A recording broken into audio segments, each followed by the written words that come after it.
What's up, everybody? So, as season 3 starts coming to a close, I'm here to fill in the gaps on where the story is currently. During the overarching battle against Null, our key players who were Phoenix, Blade, Scarlet Witch, and Venom have all been put through numerous ordeals during their time on Clintar.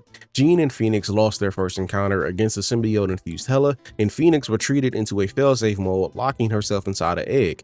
But our heroes cracked the egg before it was time to hatch, which resulted in the Phoenix Force being split between the heroes and scattered over the planet. Eddie and Venom were forcefully torn apart by Hela and locked in a dungeon while the battle raged on, so they started coming up with a plan to break out of their cells. Both Doom sent their armies to the planet to collect samples, and Reed sent Doom a text saying if he continues to get in their way, Reed is going to make every Doom across the multiverse regret the decisions they made. On the surface, Blade was able to prove himself as more than a match against Hela with his Phoenix Force power-up, driving her out of the fight and giving everyone the ability to put their full attention towards Noel himself. Jean and Wanda were able to combine chaos magic and the Phoenix Force into a perfect universal harmony of yin and yang and gave the heroes their first advantage in the battle against Null. But it didn't last because even though Null almost gave in to the beauty of chaos and creation, the Necro Sword broke Null out of his trance and brought him back to his normal self, which meant he was able to focus on the very small weak spots in Jean and Wanda's union.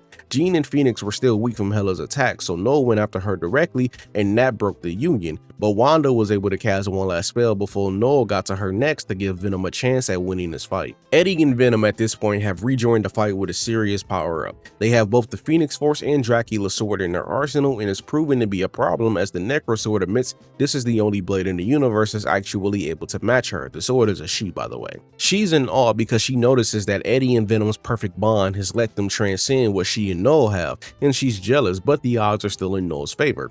Venom ends up losing and all of our heroes are down but not out. Rocket comes up with a last-ditch play and Jean is the Hail Mary. When the Phoenix's host dies, past, present, or future, they're reborn in the White Hot Room, an extra-dimensional nexus of pure light. Null is darkness itself and the room is the opposite, so they wager that getting Null in the room will kill him, but there's no way to get him there without giving him the Force, and that's a major hell no. So Rocket uses the same trick he used to escape Clintar last time and wants to teleport Null inside the room, but Jean has to die for that. Jean threw herself at Null, falling on his sword, but sneaks the other piece of the tech on him. Once Jean is in the room, Rocket swaps them and Null is defeated. Meanwhile, Hela escapes to the 8th city, which is related to Kunlun. Hela went there looking for help to escape Null. After being tossed in a cell, she explained her story and wanted to be set free, but it's Hela. If she wanted freedom, she had to earn it, and her mystery captor assured her that she had bigger problems to worry about, like her own family coming after her next.